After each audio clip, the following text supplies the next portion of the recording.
My dear students, welcome to your master chem channel. कैसे हैं प्यारे बच्चों?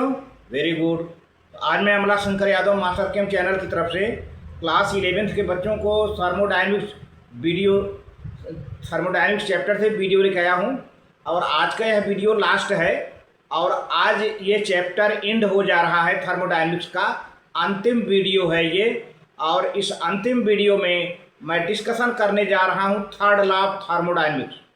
तो थर्ड लॉ ऑफ थर्मोडायनेमिक्स प्यारे बच्चों क्रिस्टलाइन सॉलिड के लिए है। जो परफेक्ट क्रिस्टलाइन सॉलिड हैं, परफेक्ट, तो उनकी एब्सोल्यूट एंट्रोपी प्यारे बच्चों जीरो होती है। इसी के बारे में मुझे बताना है, क्योंकि एंट्रोपी जब क्रिस्टलाइन फॉर्म है, परफेक्ट क्रिस्टलाइन फॉर्म है, तो उसके जो पार्टिकल्स हैं बिल्कुल ऑर्डर्ड हैं, वो एक फिक्स पोजीशन पर हैं, तो उनमें रैंडमनेस नहीं है, उनकी एंट्रोपी जीरो हो जाती है। जो परफेक्ट क्रिस्टलाइन सॉलिड्स हैं प्यारे बच्चों, उसी के बारे में मुझे यहाँ पर डिस्कस करना है और साथ ही साथ न्यूमेरिकल प्रॉब्लम्स भी इस वीडियो के लास्ट में है। तो चलते हैं प्यारे बच्चों आगे। हाँ प्यारे बच्चों, ये क्लास 11th है, लेक्चर नंबर 43 है, चैप्टर का नाम है थर्मोडायनेमिक्स। आज का ये लास्ट वीडियो है, इसमें हम डिस्कशन करने जा रहे हैं थर्ड लॉ ऑफ थर्मोडायनेमिक्स। तो थर्ड लॉ ऑफ थर्मोडायनेमिक्स प्यारे बच्चों परफेक्ट क्रिस्टलाइन सॉलिड के लिए है। तो चलते हैं, देखते हैं। तो आप कापी कलम लेके बैठ जाओ और पॉइंट वाइज नोट करिए प्यारे बच्चों, केवल क्रिस्टलाइन सॉलिड के लिए है ये, ध्यान दीजिएगा। तो पहला पॉइंट क्या है? The entropy of a pure substance increases with increase of the temperature because molecular motion, transitional, vibrational and rotational increases. तो प्योर सब्सटेंस है, अगर उसका टेम्परेचर बढ़ाएंगे तो मॉलिक्यूल में ट्रांसलेशनल मोशन हो सकता है, वाइब्रेशनल मोशन, रोटेशनल मोशन, तो एंट्रोपी उसकी बढ़ जाती है, क्योंकि टेम्परेचर बढ़ाने पर जो मॉलिक्यूल का पोजीशन है वो चेंज हो जाता है, वाइब्रेट करने लगता है, रैंडमनेस बढ़ जाती है, एंट्रोपी उसकी बढ़ जाती है with increase of the temperature. अच्छा, सेकेंड पॉइंट है, Nernst in 1906 made up an important observation about entropies of the perfectly crystalline substances. ये जो नर्स्ट साइंटिस्ट हैं, इन्होंने परफेक्टली क्रिस्टलाइन सॉलिड के लिए ऑब्जर्वेशन दिया, एक पॉइंट दिया, at absolute zero and put forward the following generalization known as third law of thermodynamics. तो प्यारे बच्चों, इन्होंने एब्सोल्यूट क्रिस्टलाइन सॉलिड के लिए इन्होंने रूल दिया, जो कि थर्ड लॉ ऑफ थर्मोडायनेमिक्स से जाना जाता है। क्या है थर्ड लॉ ऑफ थर्मोडायनेमिक्स? मैंने बता दिया कि third law of thermodynamics basically crystalline solid के लिए है। तो देखिए यहाँ पर कई टर्म में एक्सप्लेन किया गया है थर्ड लॉ ऑफ थर्मोडायनेमिक्स का। थर्ड लॉ ऑफ थर्मोडायनेमिक्स को कई टर्म में डिफाइन किया गया है, जिसका सबका मतलब एक ही है। आप देखेंगे घुमा फिराकर सबका मतलब एक ही है। पहले में क्या बताया जाता है? The entropy of perfectly crystalline solid approaches zero. मतलब परफेक्ट क्रिस्टलाइन सॉलिड की एंट्रोपी क्या होती है? जीरो होती है। साफ साफ कहा जा रहा है the entropy of perfectly crystalline solid approaches zero. मतलब सीधी सी बात है कि परफेक्ट क्रिस्टलाइन सॉलिड की एंट्रोपी क्या होती है? जीरो होती है। As the temperature approaches absolute zero. जब टेम्परेचर एब्सोल्यूट जीरो हो, यानी बिल्कुल बहुत कम टेम्परेचर हो, तो कम टेम्परेचर पर रैंडमनेस नहीं बढ़ेगा, एंट्रोपी नहीं बढ़ेगा, एब्सोल्यूट जीरो टेम्परेचर है, तो परफेक्ट क्रिस्टलाइन है, तो एंट्रोपी उसकी क्या हो जाती है? जीरो प्यारे बच्चों। अब इसी को दूसरे टर्म में डिफाइन किया गया है। देखिए, the entropy of all perfectly crystalline solids may be taken as zero. अगर कोई सभी जितने भी परफेक्ट क्रिस्टलाइन सॉलिड हैं, उनका एंट्रोपी जीरो लिया जाता है at the absolute zero temperature. Absolute zero temperature पर, यानी बहुत कम टेम्परेचर पर, एब्सोल्यूट जीरो टेम्परेचर पर इनका एंट्रोपी जीरो लिया जाता है प्यारे बच्चों। तो दोनों का मतलब तो एक ही मिला, तो इसको आप नोट कर लें, आगे बढ़ते हैं। ठीक, तीसरा टर्म है, तीसरे टर्म का भी मतलब वही है। देखें, at absolute zero are perfectly crystalline solid, यानी या पूरी तरह से परफेक्ट क्रिस्टलाइन सॉलिड हो, has a perfect order of its constituent particles, यानी इसके कॉन्स्टिट्यूएंट पार्टिकल पूरी तरह से आर्डर्ड में हैं, पूरी तरह से आर्डर्ड हैं, मैनर्ड कंडीशन में सिचुएटेड हैं। There is no disorder at all, वहाँ पर कोई डिसऑर्डर नहीं है, कोई रैंडमनेस नहीं है। Hence the absolute entropy is taken zero, तो ऐसे सॉलिड का एब्सोल्यूट एंट्रोपी जीरो लिया जाता है प्यारे बच्चों। तो अब देखिए कुछ यहाँ पर टेबल में दिया गया है, आप इसको नोट कर लें या स्क्रीनशॉट ले लें, क्योंकि ये जानना बहुत ज़रूरी है। The entropy per mole of substance under standard condition. अब स्टैंडर्ड कंडीशन क्या है भाई? ये वन एटमॉस्फेरिक प्रेशर है, 1 बार प्रेशर, 200 क्या कहते हैं 0 डिग्री सेल्सियस टेम्परेचर दो पर जो है उस कंडीशन पर लिया गया है। तो the entropy per mole of the substance under standard condition at the specific temperature is called standard molar entropy, यानी S0M। और absolute entropy, the standard entropy S0 of the few substances at 298 kelvin. देखिए 298 kelvin जो है लिया गया है, ये standard temperature है, सॉरी ये स्टैंडर्ड टेम्परेचर है, not 0 degree Celsius. 298 kelvin standard temperature है और 1 bar pressure are given in table. देखिए यहाँ पर ये सब्सटेंसेज हैं और एंट्रोपी है जूल पर केल्विन पर मोल, जूल पर केल्विन पर मोल। ये S0 स्टैंडर्ड एंट्रोपी है, स्टैंडर्ड एंट्रोपी। यहाँ सॉलिड है, देखिए ये सल्फर, राम्बिक सल्फर, राम्बिक सल्फर का 31.9, ये कार्बन ग्रेफाइट है, ग्रेफाइट एलोट्रॉप 5.69, ये कार्बन डायमंड है 2.4।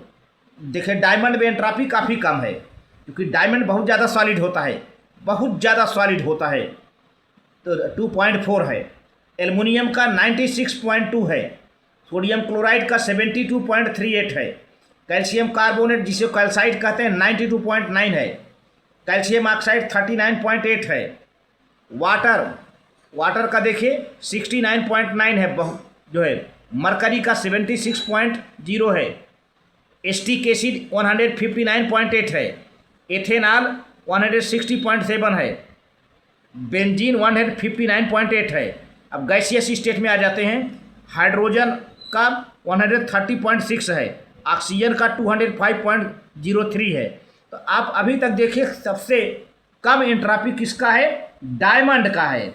इसका मतलब समझा कि डायमंड के पार्टिकल काफ़ी व्यवस्थित हैं, काफ़ी आर्डर्ड हैं और उनमें एंट्रोपी बहुत कम है, रैंडमनेस बहुत कम है, 2.4 मात्र है प्यारे बच्चों। तो आप इसको नोट कर लें। जी आगे बढ़ते हैं। नाइट्रोजन का 19.5 है, क्लोरीन गैस का 233.0 है, Br2 152.3 है, I2 आयोडीन 116.7 है, हाइड्रोजन क्लोराइड 186.7 है, हाइड्रोजन ब्रोमाइड 198.5 है, हाइड्रोजन आयोडाइड 206.3 है, अमोनिया 192.5 है, मेथेन 186.2 है, एथेन हो जाएगा 173.3 है, कार्बन डाइऑक्साइड 213.6 है, कार्बन मोनोऑक्साइड 197.6 है और एथिलीन 219.5 है। तो अभी तक जो टेबल मिला आपको सबसे कम एंट्रोपी डायमंड का मिला प्यारे बच्चों। तो आप इसका स्क्रीनशॉट ले लें। तो अब देखते हैं कि आखिर third application of third law of thermodynamics का क्या एप्लीकेशन है। Third law of thermodynamics is used to in calculation of absolute entropy. Absolute entropy का कैलकुलेशन कर लिया जाता है और इसका यूज होता है calculation of entropy changes of reaction. Entropy changes of reaction ये दो ज़्यादातर यूज होते हैं थर्ड लॉ एप्लीकेशन की। तो अब इसको आप नोट कर लें, स्क्रीनशॉट ले लें, आगे बढ़ते हैं। अब देखिए प्यारे बच्चों कुछ न्यूमेरिकल प्रॉब्लम है। न्यूमेरिकल प्रॉब्लम है। Calculate Gibbs free energy of reaction, standard Gibbs free energy of reaction delta are G naught calculate standard Gibbs free energy of the reaction for conversion of oxygen to ozone.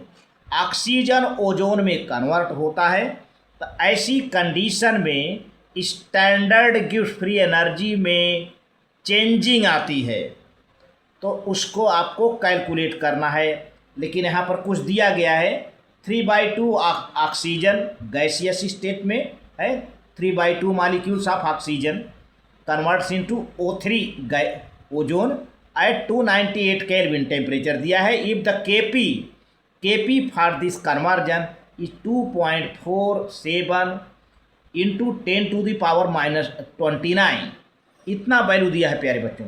देखिए formula है, ये formula जो है delta R G naught मतलब standard गिव्स free energy of the reaction equal to -2.303 RT log Kp।